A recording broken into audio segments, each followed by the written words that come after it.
अस्सलाम वालेकुम जी, this is me Maryam इकराम। नाज़रीन, आजकल सोशल मीडिया पर रजब भट्ट और ईमान रजब को बहुत ज़्यादा डिस्कस किया जा रहा है। रजब भट्ट ने ईमान को डाइवोर्स नोटिस भेज दिया, जिसके बाद सारे लान तान का रुख जो है वो रजब की तरफ हो गया। यहाँ पर मैं एक बात डिस्कस करना चाहूँगी, वो ये कि घर बनाया जाए, संवारा जाए, सजाया जाए, रिश्तों को जोड़ के रखा जाए तो औरत को सारा क्रेडिट खुद चाहिए। वो कहती है मैंने घर बनाया, मैंने घर संभाला, मैंने घर संवारा, मैंने रिश्ते जोड़ कर रखे। मगर जहाँ पर रिश्तों में ज़रा सी भी खराबी पैदा होती है तो कसूरवार मर्द को ही क्यों कहलाया जाता है? क्यों मर्द को ये कहा जाता है कि तुम्हारी वजह से ये घर बर्बाद हुआ है? क्या कॉम्प्रोमाइज़ेज़ सिर्फ़ औरत करती है, मर्द नहीं करता?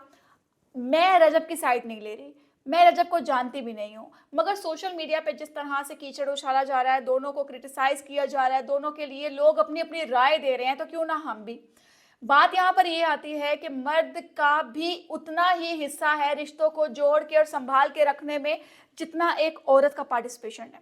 यहाँ पर बात ये आती है कि ईमान की शुरू से ही कुछ गलतियाँ थी, जिस वजह से ये शादी नहीं चल पाई लॉन्ग टर्म। वो गलतियाँ कुछ इस तरह से थी कि अगर आपको पता है कि एक बंदा यूट्यूबर है, अच्छा खासा बड़ा यूट्यूबर है, अच्छी खासी उसकी फ़ैन फॉलोइंग है, अगर आप कैमरा शाय हैं, आपकी फैमिली कैमरा शाय है, आपको प्रॉब्लम्स हैं, तो आपने शादी नहीं करनी थी। आपको पता होना चाहिए था कि ये बंदा ऐसा है, मुझे सर्वाइव करना पड़ेगा, ये दोस्तों यारों में रहता है, इसने अपनी व्लॉगिंग करनी है, यहीं से इसका पैसा आता है, कोई बिज़नेसमैन नहीं है वो, एक यूट्यूबर है। तो पैसा कमाने के लिए उसको सारा दिन व्लॉगिंग करनी पड़ती है। व्लॉगिंग एक प्रॉपर जॉब है जो आपने करनी है और यूट्यूब आपका ऑनर है, वो आपको पैसे देता है। अब बात ये आ गई कि आप कैमरा शाय थे तो शादी ना करती। दूसरी बात ये कि आप कहते हैं कि हमें कैमरा के सामने मत लेकर आओ और दूसरी तरफ आप लाइव आ रहे होते हैं टिकटॉक के ऊपर, आपका भाई सब्सक्राइब करके पैसा कमा रहा होता है, वहाँ पे आपको कुछ बुरा नहीं लगता। भाई के व्लॉग्स में, भाई की टिकटॉक के ऊपर आप आकर बैठ जाते हैं। यहाँ पर बात आती है कि जिस तरह से डकी मुसीबत में फंसा, अरूब ने उसका साथ दिया। अरूब थानों में भी गई, जेलों में भी गई, पेशियों पे भी गई, उसके लिए तकलीफ उसने बर्दाश्त की, मगर डकी को अकेले नहीं छोड़ा। खुद स्ट्रांग रही, सोशल मीडिया से डीएक्टिवेट हो गई, सब कुछ डिलीट कर दिया, सब कुछ उड़ा दिया, मगर डकी को अकेला नहीं छोड़ा। यहाँ पर रजब के ऊपर बुरा वक्त आता है तो आप सबने देखा कि ईमान जो शादी से शुरू में ही वो रातों को सो रही है तो सुबह तक वो उठ ही नहीं रही, शाम को वो नीचे आती थी। व्लॉगिंग में हर चीज नजर आती है भाई, किसने क्या खाया, किसका पेट खराब है, किसने क्या पिया, कौन आया कौन गया, सबने देखा। नीचे नहीं आती, सास ससुर को कुछ नहीं समझते हम, ठीक है। उसके बाद हमने किसी रिश्ते को नहीं निभाया, उसके बाद हम अपनी माँ के घर जाकर बैठे रहे। जब रजब के ऊपर बुरा वक्त आया, उसकी बहन, माँ, बाप और दोस्तों के अलावा किसने साथ दिया? किसी ने नहीं। ईमान उठी, अपनी माँ बाप के घर चली गई, वो अपने ससुराल में नहीं बैठी। उसने नहीं देखा कि मेरे शौहर पर एक बुरा वक्त है, मुझे यहाँ टिकना चाहिए, मुझे उसको सपोर्ट करना चाहिए, मगर वो अपने घर चली गई। आज गिला शिकवा ये बनता है कि मैं हर जगह पे खड़ी रही तो मुझे क्यों पीछे कर दिया गया। अल्लाह माफ़ी दे, अल्लाह माफ़ी दे, अल्लाह माफ़ी दे। किसी का घर मत टूटे। अल्लाह पाक को सबसे नापसंद जो है वो तलाक है, ठीक है।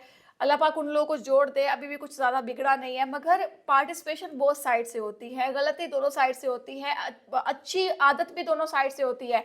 मर्द अगर बुरा करे तो उसको गलत कहें, मगर मर्द अगर अच्छा करे तो उसको अच्छा भी कहें। आप आईफोन्स लें, आप गोल्ड लें, आपका बेटा याशी करे, आपके घर वाले याशी करें, आपका भाई अपने बहनोई के सर के ऊपर व्लॉगर बन जाए, पैसा कमाना शुरू कर दे, यूट्यूब पे उसको किसी ने पूछना ही नहीं था, मगर रजब की वजह से वो यूट्यूब पर फेमस हो गया, काम शुरू हो गया, चलना शुरू हो गया। तो अगर आज आपका कोई नाम है तो फिर बहनोई की इज्जत भी करनी चाहिए। बहनोइयों को तो हमारी पुरानी माएँ जो हैं वो हाथों का छाला बना के रखती थी। आप लोगों ने बहनोई को कुछ समझा ही नहीं है। जब रजब जो है वो आया है, वो अपने ससुराल में जाकर मिल के आया है ईमान से, बच्चा पैदा हो गया, ईमान वहाँ पर है, कुछ हो गया, ईमान वहाँ है, खुशी है, ईमान वहाँ है, गमी है, ईमान वहाँ है। तो अरूब और डकी में मसले मसाइल क्यों नहीं आए? तो यहाँ पर सबसे पहली बात ये आती है कि अगर आपके शौहर पर कोई मुसीबत आए तो बीवी सबसे पहला कदम उठाती है उसके साथ खड़े होने का, मगर यहाँ पे ईमान की गलती थी।